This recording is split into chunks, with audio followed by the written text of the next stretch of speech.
A graça e a paz do nosso Senhor Jesus Cristo. Como vocês estão nessa manhã de sábado? É só entrar aqui também no YouTube. Então, bom dia para vocês. Hoje ficou aqui 2 aulinhas para completarmos. Como vocês estão? Para quem chegou aqui pela primeira vez, né? Chegou nesse vídeo. Falar para vocês, eu me chamo Luciana Gomes da Silva. Eu sou bacharel em Teologia Pastoral, certificada em Hebraico, Contexto e Cultura Judaica. Eu tenho o hebraico e o contexto e a cultura judaica não como carro forte aqui, mas como algo que eu sei que vai ajudar quem está no processo de aprender a Bíblia, estudante, pastor, pregador. E eu sei que vai aperfeiçoar aquilo que você já sabe, não usando o hebraico, tá? Como um amuleto ou algo do tipo, porque não é essa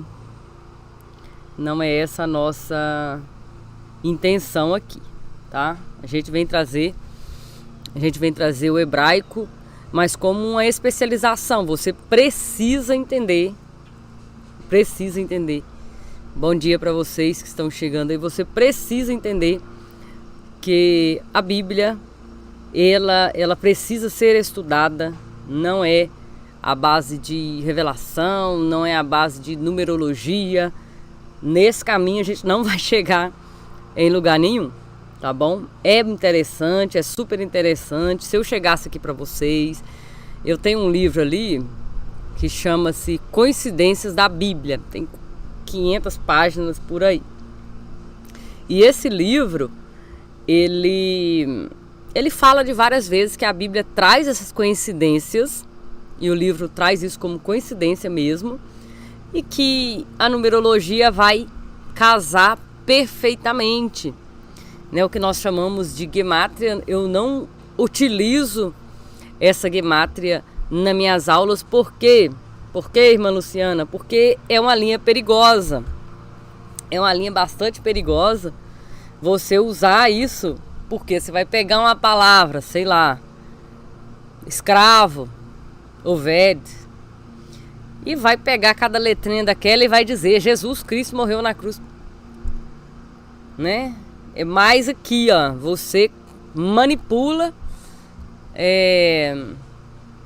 aquilo que está ali no texto. Então a gente não faz isso. Eu uso aqui o dicionário Strong. Se você não conhece, conheça.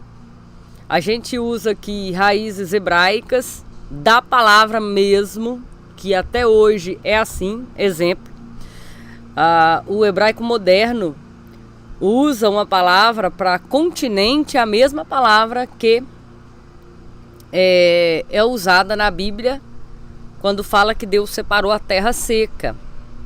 Porque ali não tá 2 palavras igual em português, terra seca. Tá só a porção seca. E o hebraico moderno pega essa palavra e utiliza como continente, tá? Isso é hebraico genuíno, verdadeiro. E não eu pegar palavras e colocar ali da maneira que eu acho ou bem entendo que devo fazer. Então eu tenho alguns alunos que enviam para mim perguntas e questões nesse sentido. Irmã Luciana, posso usar essa palavra dessa maneira? Aí eu digo, muito cuidado, tá? Muito cuidado com as fontes. Muito cuidado com as fontes. Nem tudo que é convincente é verdadeiro, tá bom? Tô partindo desse princípio aí. Deixa eu ajeitar minha tela aqui. Vamos terminar hoje, em nome de Jesus, falando sobre João. Nós falamos sobre o Evangelho de João, Jesus. Bom dia para vocês, gente. O Evangelho de João, Jesus e o Antigo Testamento. Tem conexão? Tem. Então a gente já viu Jesus como o Cordeiro de Deus, Jesus o tabernáculo entre nós, Jesus a escada de Jacó, Jesus a serpente de bronze, Jesus o poço de Jacó, Jesus o maná do céu, Jesus a luz do mundo, Jesus o pastor de Israel, Jesus o trigo da oferta. E agora a gente vai ver Jesus a bacia de bronze e a videira verdadeira. A gente vai falar hoje de capítulo 13 e capítulo 15. Bom dia. E capítulo 15 de João. Vai ser bem rápido, bem sucinto aqui. E partimos. Eu estou aqui com a apostila da aula que eu preparei. Na verdade, não ficou assim algumas digitação rápida, mas creio que em algumas semanas eu consigo melhorar essa digitação e vou colocar um link debaixo desse último vídeo lá no YouTube, aqui no YouTube para vocês, um link para você baixar todas as aulas, tá? Que eu fui digitando, fiz uma apostila só.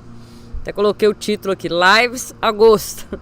Então a gente melhora isso, eu vou passar para vocês, tá bom? O meu interesse é que vocês aprendam e sejam transformados pela palavra. Então a gente teve uma semana cheia de bênçãos. Não consegui fazer a live de quarta e nem de sexta-feira, tá? Estamos fazendo uma transição. Menina, quando sai dessa live... Que bom, Renato. Deus abençoe. Vai anotando tudo aí. E é Deus. Nós vamos conseguir finalizar tudo. As aulas sobre João, Jesus, o Antigo Testamento. Nós já caminhamos aí por esse caminho glorioso, cheio de surpresas.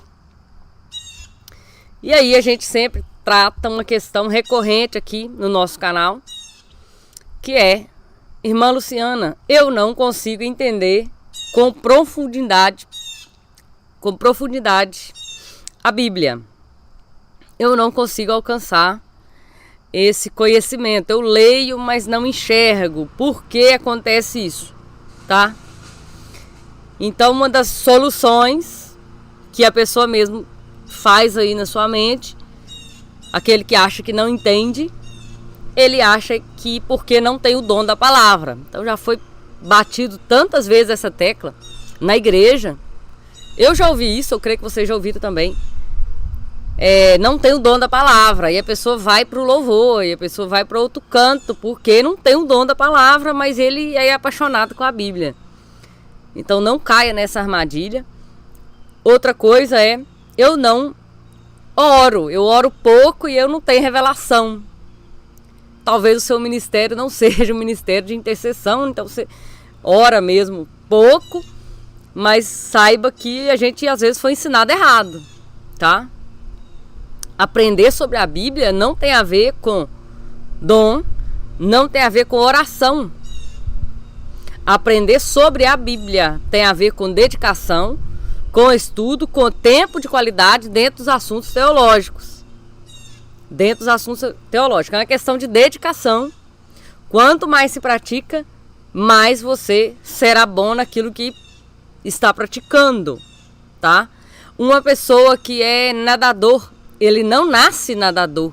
Ele começa desde criança aprendendo e chega num limite de dedicação que ele supera os outros, os seus concorrentes. E a Bíblia da mesma maneira. A Bíblia não é colocada na nossa cabeça por dom, por oração. E quanto mais a igreja pressiona falando disso, e várias pessoas deixam de se dedicar, deixam de aprender, porque dizem: eu não vou aprender porque eu não tenho chamado de pastor, então eu não vou me dedicar. Márcia Regina, graça e a paz, bom dia, tá? Anote aí: dedicação, tempo, estudo. Não desista de estudar, não desista de aprender. Não se cobre por não estar usando o que você tem aprendido. É uma questão que algumas pessoas falam comigo. Não se cobre. Ou achar que vai aprender e isso não vai mudar nada na sua vida. Faça e faça. a palavra muda, a palavra transforma, ela transforma você, ela transforma seus filhos, ela transforma sua casa, ela transforma o jeito que as pessoas olham para você. Deus precisa de pessoas preparadas, estejais prontos. Exemplo, o meu cunhado, ele fez educação física lá em Caratinga, ele estudou, ele é personal trainer e ele me contou uma história verídica, que a gente falava sobre isso, sobre dedicação, sobre tempo, tá? E um professor ali de Caratinga, no interior de Minas Gerais, ele sempre foi dedicado ao máximo, isso meu cunhado me falou. Ele sempre à frente do seu tempo, sempre julgado por isso. Até que um dia uma pessoa foi lá palestrar e essa pessoa veio de Harvard, aqui dos Estados Unidos, que é uma cidade que tem as melhores escolas dos Estados Unidos e do mundo. Deus abençoe. E aí, ele encontrou esse professor lá, dedicado, lá em Caratinga. E sabe onde esse professor está? Está dando aula em Harvard. Por quê? Quando a oportunidade chegou, ele estava preparado. Ele sabia onde queria chegar, ele estava preparado. Quando alguém olhou para ele e falou assim, pronto, você está pronto, vem comigo para Harvard. E se Jesus nos chamar para algo específico e grande, nós estamos preparados? Olha, irmã, você agora vai tomar conta dos jovens.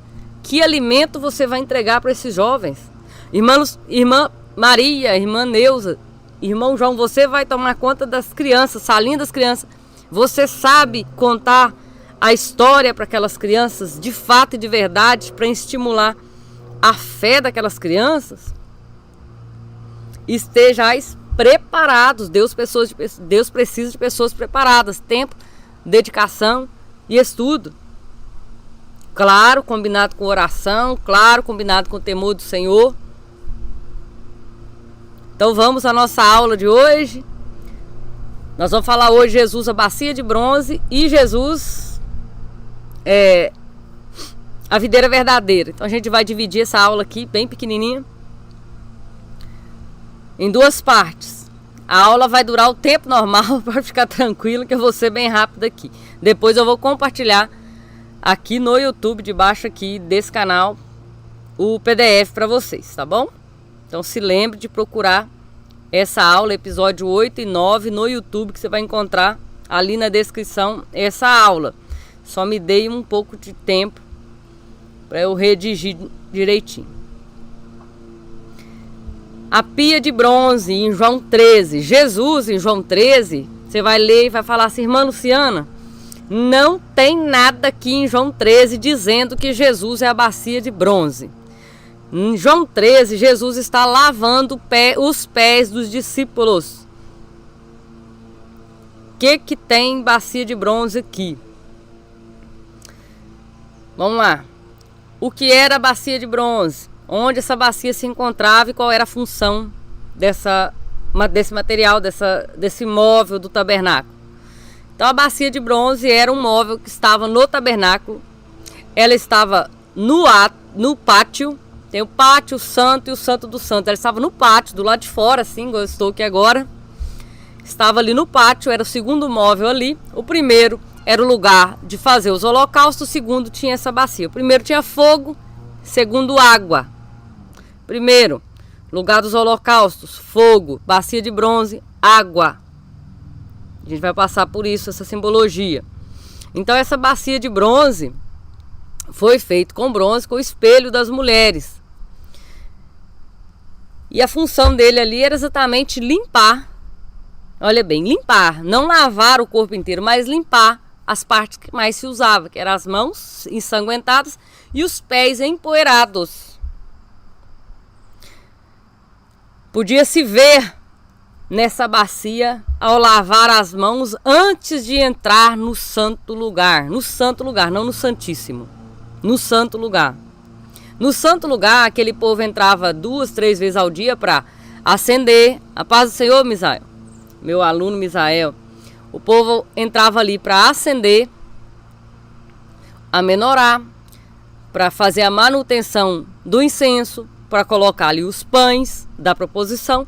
E eles então se viam primeiro antes de adorar diariamente. eles se olhavam naquele espelho, naquela água, como um ato de julgamento, auto-julgamento, autoanálise. Irmã Luciana, onde está isso na Bíblia? O apóstolo Paulo traz isso para nós. Julgue o homem a si mesmo, depois coma e beba. Quem se lembra desse versículo aí da ceia? Julgue-se a si mesmo. Se lave pela palavra e se veja. Se veja ali refletida. A palavra é um espelho. Paulo fala sobre isso. Então, antes de entrar para adorar, um momento ali de conhecer a si mesmo, de se entender como filho, de se entender como mãe, de se entender como pessoa no mundo, que eu estou fazendo para o outro, quem eu sou. Eu sou fonte de vida, eu sou fonte de água amarga na vida das pessoas. Porque a Bíblia diz que não dá para sair 2 tipos de água, né? Tem que ser um tipo só. As pessoas saem melhores da minha presença ou piores? Faça essa autoanálise. Se olhe através da palavra. A palavra diz que como uma esposa rixosa, ela é pior do que uma goteira. Você está sendo como? Seu marido pode dizer, essa mulher é uma benção, ou ele diz, essa mulher é uma benção. As pessoas têm sido melhores na sua presença. Tem uma historinha do sapo e do escorpião. Foi mencionado lá no meu Instagram esses dias. O sapo nadando, indo e voltando pelo rio, o escorpião ali na beira, não sabia nadar, e ele pede uma carona. Sapo, você é meu amigo tantos anos, deixa eu subir nas suas costas que a gente vai, você me ajuda a atravessar. E o sapo ali meio que relutando, mas o escorpião era amigo, vem nas minhas costas. No meio do caminho o escorpião pica o sapo. E o sapo diz, mas meu amigo, você me picou. E o escorpião disse, eu não posso negar quem eu sou. Eu não posso negar. Tem pessoas que se sentem assim, não muda a natureza. Síndrome de Gabriela, né? Eu nasci assim, eu vou morrer assim. Mas se você estiver com plena disposição, o seu temperamento não pode ser mudado, mas ele pode ser controlado. A sua personalidade não pode ser mudada, mas a sua personalidade tem os lados bons e os lados ruins a serem moldados também. Pode se deixar muita coisa de lado, sim. O seu caráter pode ser transformado se for um caráter ruim. O caráter é aquilo que você é quando ninguém está te vendo. Então nós precisamos passar por essa bacia, pela palavra, pela água, para lavar as nossas mãos. Nessa bacia fazia-se expiação? Não fazia expiação, não tinha sangue, tinha água. Meu temperamento, como é seu temperamento? Você é calmo, você é dinâmico, grosseiro, sua personalidade, né? Dizem que tem 4 personalidades básicas. Se você não entendeu sua personalidade aí, procura na internet que tem vários testes de personalidade. Você é fleumático, colérico, sanguíneo, melancólico. Isso define como você reage a todas as situações da vida. Reage aos pensamentos que você tem. Precisamos nos conhecer melhor. Qualquer dia desse a gente vai trazer esse teste aqui também, se for preciso. É preciso nos conhecer e nos domar. Romanos 7 fala sobre isso. Aquilo que eu não quero fazer, eu faço. O que eu quero, eu não faço. Então, vamos lá. A bacia de bronze, o que era? Era uma água que tinha dentro do tabernáculo para o povo se lavar.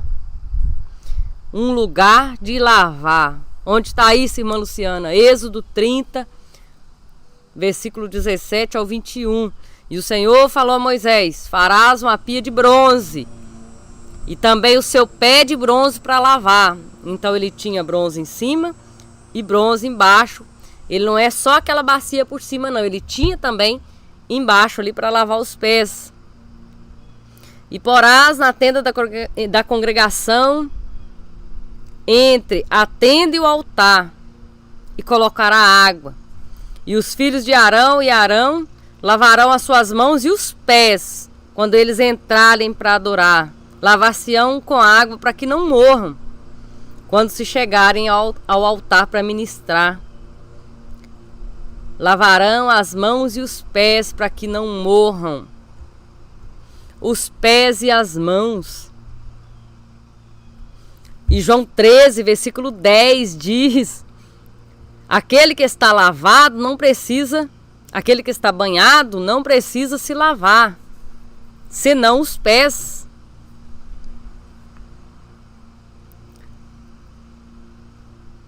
A palavra aqui, banhar e depois lavar. Primeiro fala do banho total, João 10, 13, e depois do lavar. Eu tomo um banho, eu me lavo por inteiro. Estou me banhando, mas quando eu estou lavando, eu lavo algumas partes. Eu posso vir no quintal lavar meu pé antes de entrar. As crianças amam fazer isso, lavar os pés. Então Moisés já havia lavado esses homens do lado de fora do tabernáculo. Havia sido feito ali um ato de lavar aqueles homens por inteiro. Mas mesmo assim, algumas partes. Vocês já estão limpos, não precisa senão lavar os pés. Quando Jesus faz aquele ato com os seus discípulos ali do lado de fora. Nós precisamos nos livrar da poeira do dia a dia. A água nesse contexto aqui não é um ato expiatório, é um ato de purificação, é um ato de análise, de correção.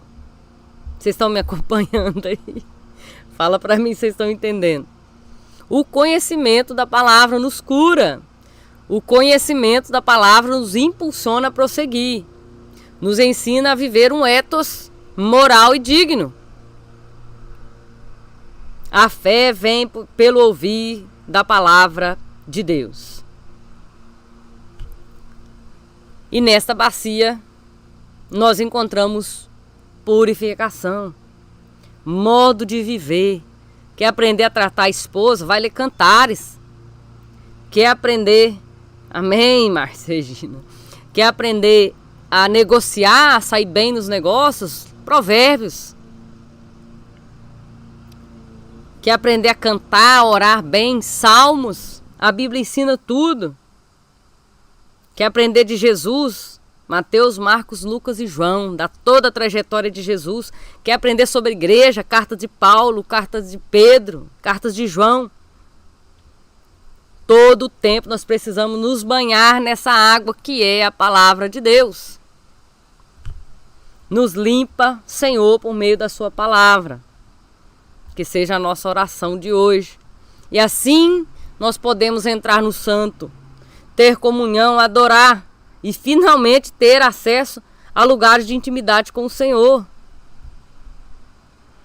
Já falei para vocês, o tabernáculo tem 3 divisões: pátio, santo e santíssimo. A bacia está no pátio, depois ali do altar de bronze, onde é feito o derramamento de sangue, onde o fogo de Deus queima continuamente, onde o cordeiro vira cinza e expia, que perdoa, é ali. Logo depois nós temos a água que limpa, purifica, refresca, corrige as imperfeições, que nos capacita, que adorna a igreja, que nos limpa. E isso é tremendo, é maravilhoso. É Deus dando para o homem condições necessárias. Condições necessárias. Esse sol aqui tá incomodando. Deixa eu tentar virar o... Agora que eu tô vendo o sol aqui em vocês aqui. Meu Deus. Gente. Deixa eu tentar aqui. O sol tá pegando aqui, hein? Deus dando para o homem condições necessárias para entrar na sua presença. Deus já providenciou tudo. Alguma dúvida? Alguma questão? Podemos partir para a parte 2? Jesus então é o Cordeiro e ele mostra aqui com um ato lavando os pés dos discípulos em João 13 que ele é a água purificadora. Deixa eu trocar de lugar aqui, gente. Deixa eu ver se melhora aqui para nós. Ele é a água purificadora. Melhorou um pouco. Água purificadora. Jesus lavando os pés dos discípulos, então simboliza o sacerdote no tabernáculo lavando-se na pia, preparando para entrar no santo lugar. E lá dentro eles teriam visão de como Deus os via. Como Deus os via.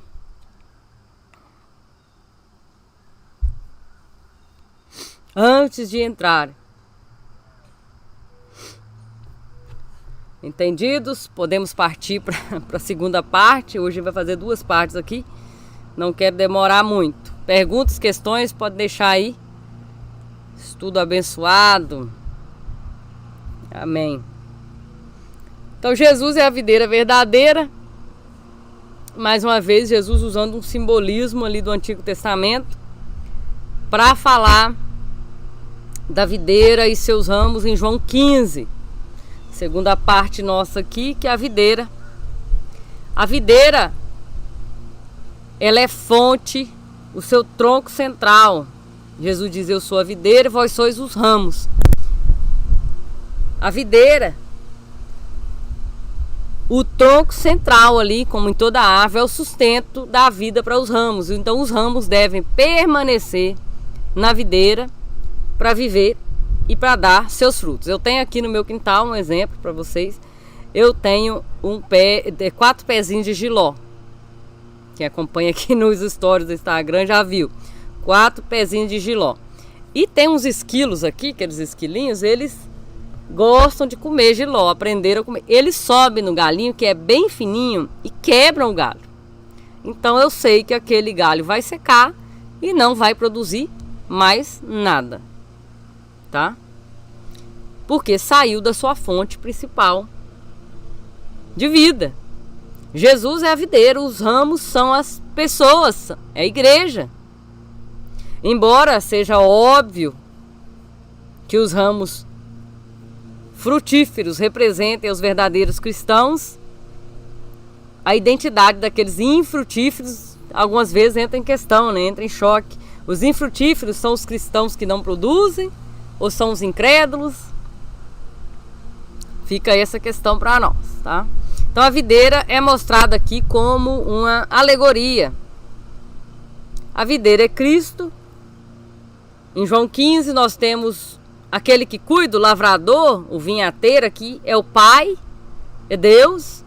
Os ramos frutíferos representam aí os discípulos, a igreja. E os infrutíferos pode representar os cristãos que não geram ou os incrédulos. De onde Jesus vem tirando isso?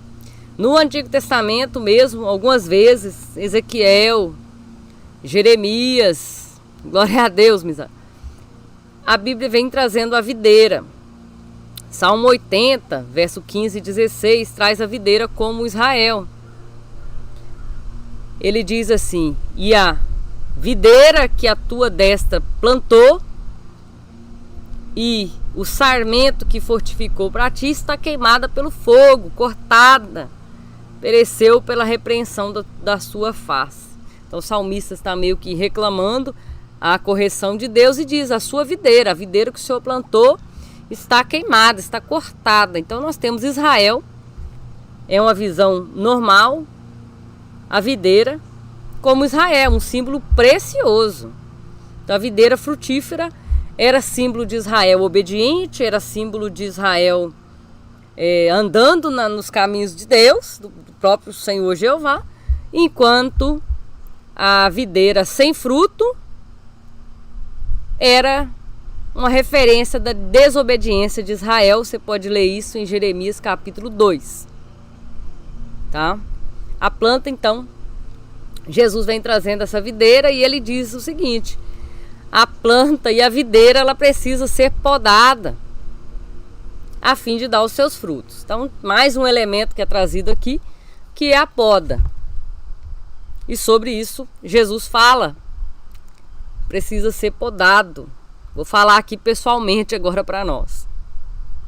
às vezes o que está acontecendo na nossa vida está doendo demais. Foi Jesus, o Senhor, o que está acontecendo? Que momento é esse? O Senhor sabe o que está acontecendo aqui na minha vida? Pode parecer que nós somos os únicos galhos naquele momento que está sendo podado. Enquanto que tem outro galho ali do lado, ali precisando também. Você fala, Jesus, mas o irmão precisava dessa correção mais do que eu. Saiba de uma coisa, o vinhateiro, o lavrador, ele sabe o que está fazendo. Qualquer que seja o método que Deus esteja usando, o efeito é estreitar o nosso foco, fortalecer a qualidade dos nossos frutos. O processo de poda nos ajuda a dar mais frutos. Certa feita, alguns anos atrás, bem a primeira mensagem que eu fui pregar na vida, que lá na frente da igreja eu recebi a oportunidade, durou 15 minutos só, mas é isso. Eu fui falar da bacia de bronze.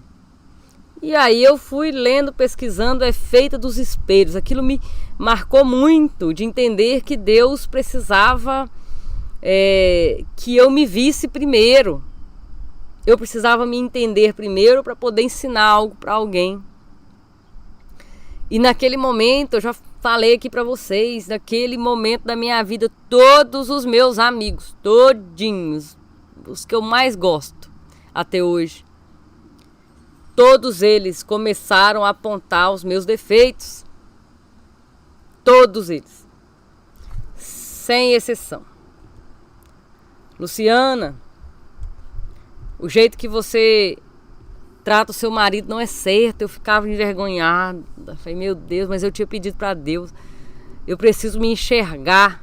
Como eu vou me enxergar? E Deus começou a trazer os meus amigos para me dar ali uma podada. E eu consegui entender muita coisa. O quanto eu era terrível de lidar. E eu mudei essas coisas. Contornei essas coisas. É uma poda que às vezes precisa ser feita. Pessoas que se mostraram infiéis, amigos infiéis, distância. Se afasta, não precisa lá tirar satisfação não. Caça seu rumo. Milhões de pessoas na terra, os amigos de Jó, os amigos impertinentes de Jó. Mas esses são os verdadeiros amigos que dizem para você, olha, o jeito que você está fazendo isso vai dar errado. Porque os verdadeiros têm coragem de falar para você o que realmente você precisa para corrigir a sua rota. Qualquer que seja um método de poda é feito para estreitar o nosso foco, entender aonde que eu estou indo e a qualidade dos nossos frutos serem fortalecidas. E esse processo de poda nos ajuda a dar mais frutos. Por que essa videira é importante em Israel? O produto da videira, o próprio fruto, a uva. Uva passa, que é o produto seco. Pressionado, ele gera o vinho. Se deixado fermentar, ele faz o vinagre. E várias outras finalidades que a gente for procurando aqui.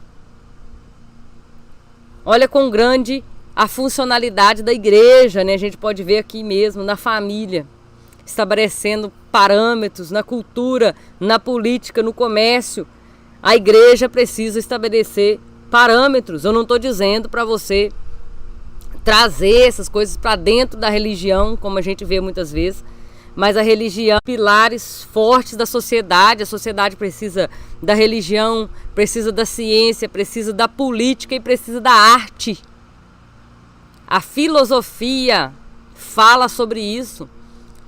Os 4 pilares da sociedade: a arte, a política, a religião e a ciência. Não tem como, fica capenga se tirar uma dessas coisas. Nós precisamos ocupar os lugares da sociedade. Exemplo. Às vezes tem 2 candidatos a prefeito da nossa cidade, por exemplo. Um deles é cristão e o outro não. Tem aquele que rouba, mas faz. E o outro é cristão, é muito certinho, vai fazer tudo certinho. Às vezes as coisas não andam para ele porque ele não molha a mão das outras pessoas. E em quem que você vota? Você vota naquele que faz. Ah, tá roubando, mas faz. É verdade ou não é, gente? Eu já vi isso. Meu pai trabalhou a vida toda na prefeitura. Meu pai abastecia o carro pela prefeitura. A minha casa que a gente fez praticamente foi doada. A primeira casa que fizeram, eu tinha 10 anos de idade.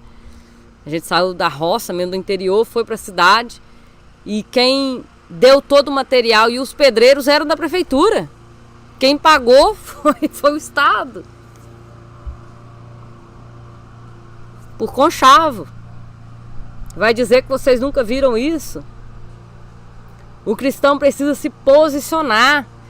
Se preciso aí, entre nesse negócio aí, ó. Como funciona esse negócio aqui de ser prefeito, como funciona aqui. Comece ali sendo um vereador. Chegar lá e dizer também de Bíblia, não. Ninguém tá precisando que pregue lá, não. As pessoas lá precisam de pessoas de moral na sociedade. Não precisa levar o evangelho para lá, não. O evangelho é lá na igreja. Deus é essencial para a nação e ele precisa de pessoas corretas. Exemplo. Outro exemplo. Daniel. Esther. Precisa de exemplo melhor? Esther livrou uma nação toda. Deus a colocou dentro do palácio para livrar uma nação. Daniel foi colocado dentro do palácio para livrar uma nação. A igreja está se afastando desses postos aí da sociedade. O povo de Deus não toma o seu lugar de posição, porque é ensinado, infelizmente, na igreja, porque religião e política não se mistura. Mas como? Não precisa levar isso para dentro da igreja ou levar a igreja para lá, não, gente. Seja honesto. O meu marido trabalha aqui nos Estados Unidos com construção. Bom dia, Ana Luísa. Com construção. Ele faz pátio, essas coisas. Em volta de piscina, tudo que tem cimento aqui, coisa de muro, ele faz. Os patrões dele, que passam serviço, são apaixonados com ele, porque ele é honesto. Se der um erro, ele vai falar, olha, deu um erro aqui, como que a gente vai consertar? Ele não encobre os erros. Ele, vamos empurrar uma terra aqui que passa. Não. Ele olha na planta e fala assim, não vai dar certo a sua planta. Conserta a sua planta, que você vai chegar aqui, a gente vai ter problema. Honestidade por onde você passar. Ele não gasta de levantar a bandeira de Cristo, não. Cristo vive em nós. Seja honesto em todos os seus passos. Qual é o nome que as pessoas te dão por aí? Não usa esse poder que o Espírito está em nós para alimentar, para a felicidade da nação.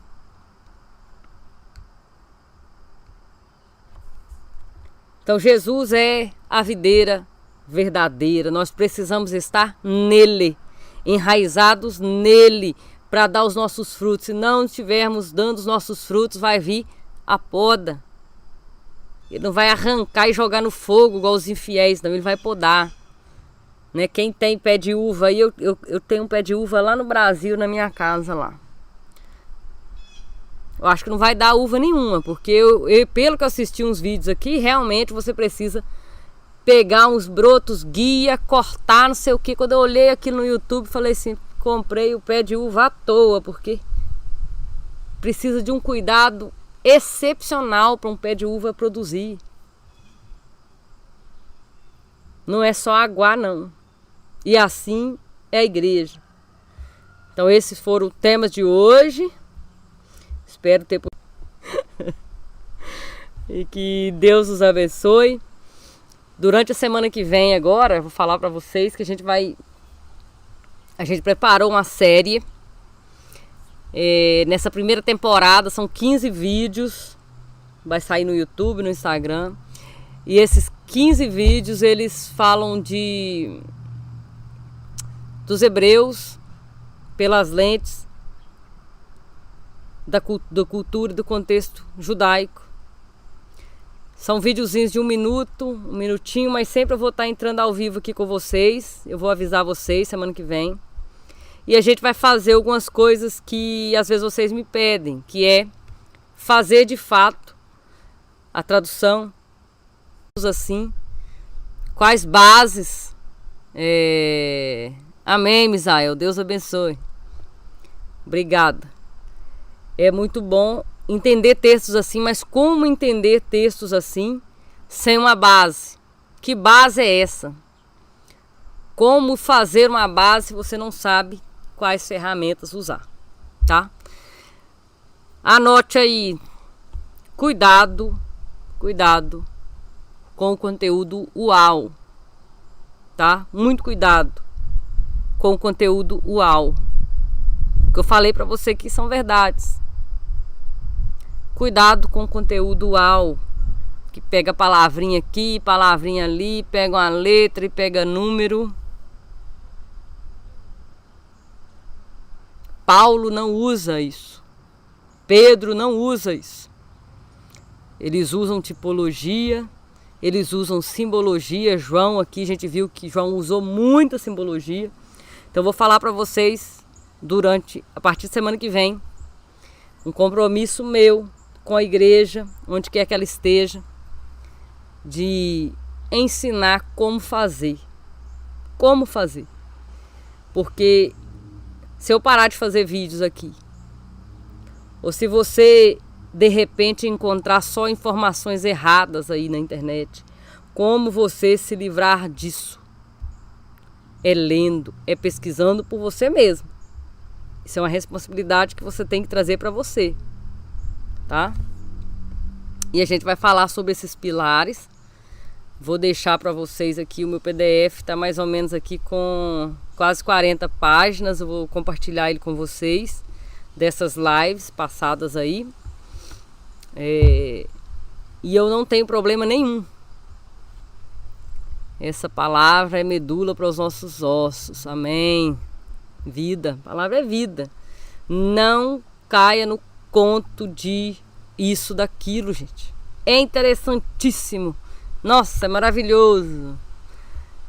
Mas chegou um vídeo para mim de uma aluna ontem falando sobre preciosa é para Deus a morte dos seus santos. Acho que é isso.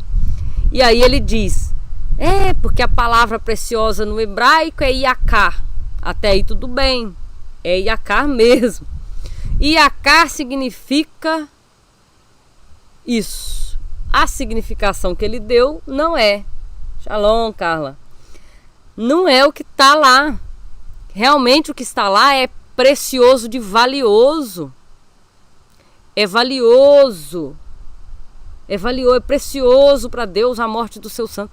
Ele torceu o negócio, só que quando ele fala com muita veemência, as pessoas não sabem abrir ali um dicionário e realmente pesquisar. Eu vou compartilhar aqui no Instagram, se vocês quiserem ver, eu vou compartilhar meus stories aqui. Vou comentar lá. O que realmente é. A Bíblia está traduzida certinha. É precioso, é valioso. É valioso, é Iacar. E ele diz: não, mas Iacar significa tal coisa lá. Nem lembro o que, mas lá pro outro lado assim da história. E aí, quem vai garantir isso? Que você ouve tá certo? Que base você tem para confirmar? Paulo fala: faça como os bereanos que analisam tudo que eu faço. Eles estavam analisando o que Paulo falava. E Paulo diz: analisa mesmo. E pesquisa mesmo. Seja um crente bereano. Faça como os de Bereia, que analisa tudo que eu falo. Seja um crente de Bereia. E a gente vai aprender então a partir de segunda-feira como estudar, que elementos que a gente precisa para fazer uma exposição, seja lá que jeito que você usa a sua exposição, Mas a gente vai aprender a como estudar a Bíblia de fato, de verdade, sem misticismo, sem numerologia, sem disse-me-disse, de fato, de verdade, tá? De fato e de verdade. Tem assuntos aqui que eu não entro. Essa gemátria, tá? Gemátria, ai meu Deus, uma abelha aqui. Gemátria, já fui mordida de abelha várias vezes. Eu acho que eu tô com perseguição com essas abelhas. Gemátria. Good morning. Opa, tô falando até inglês aí, o Fernando. Deus abençoe. Então essa gemátria, eu não entro nessa gemátria, porque é um caminho muito estreito e perigoso. Ensaiando, né? Gemátria. E eu não entro em numerologia aqui. Eu não entro no Cabalá aqui. Eu não entro no Zoar aqui. São linhas judaicas de ensinamento. Eu não entro aqui no judaísmo messiânico. Não é para isso que a gente veio aqui. O judaísmo messiânico, como eu fiz uma palestra fechada, quem entrou participou, que eu não gosto de falar isso aberto aqui. O judaísmo messiânico é perigoso e tem as suas questões. Primeira, uma delas só que eu vou falar. O judaísmo messiânico traz de volta a lei, o legalismo, o peso da lei sobre o povo. E Deus, Jesus já venceu isso tudo. Não adianta colocar aqueles pano aqui, pano azul e acabou com isso. Não existe isso. Eu sou bacharel em teologia, amo o hebraico e uso o hebraico como especialização para eu conseguir aprofundar nos textos. Eu uso o contexto e a cultura judaica para fazer essas conexões que a gente viu aqui hoje e está vendo desde 2018 no meu canal. Combinados? Então a partir de segunda-feira tem novidade para nós e a gente vai falando sobre isso. Quem sabe eu faço ao vivo aqui pelo YouTube, vai ser o jeito que eu tenho que mostrar a tela do computador, como fazer isso na prática, tá bom? Tem um método para isso, tem um método, e esse método a gente chama, aqui no canal, a Luciana Mais Hebraico, a gente chama esse método de Mais Hebraico. Eu já ensinei esse método para algumas turmas, tá? É um método que já foi validado. Não é só alfabetização e aprender algumas palavrinhas aqui e ali, não. É um método que a gente vai realmente entender o que está se passando ali na Sagrada Escritura. E a partir dali, você, depois da base, você continuar a sua casa. Tá bom? Deus abençoe a vida de vocês. Deixa eu despedir de vocês aqui no Instagram primeiro. Deus, amém. Bênção, graças a Deus receber os estudos aqui. Deus é bom. Aproveite, como eu já falei para vocês, toda a oportunidade de estudar. Você não está aqui por acaso, tá? Deus abençoe você, Márcia. Você está aqui por uma cristocidência de Deus. Deus abençoe, pastor Cosme. Tá? Tchau para vocês aqui do Instagram. Eu vou compartilhar lá para vocês a palavra que eu falei no Instagram. Você que também quer saber que palavra que é, vai lá nos stories do Instagram, Luciana _ Mais Hebraico. Ó, tchau para vocês. Bom sábado, bom fim de semana, tá, gente? O sol tá começando a pegar nas minhas costas aqui. Vai ficar gravado, Carla. A aula foi só puxão de orelha. Muito bom. Deus abençoe, Renata. Marcos, lá de Perdigão. Lá do... Tinha um pastor amigo nosso aí, pastor Flávio Gonçalves, que era da Igreja Batista. Deus abençoe. Deus abençoe. Tchau, gente. Bom fim de semana para vocês. E para vocês aqui também, Deus abençoe. Vai ficar gravadinho aí para vocês. Perdoe o sol, tá? O sol veio por trás aqui, o vídeo ficou um pouco ruim. Deus abençoe. Tchau para vocês. Obrigada.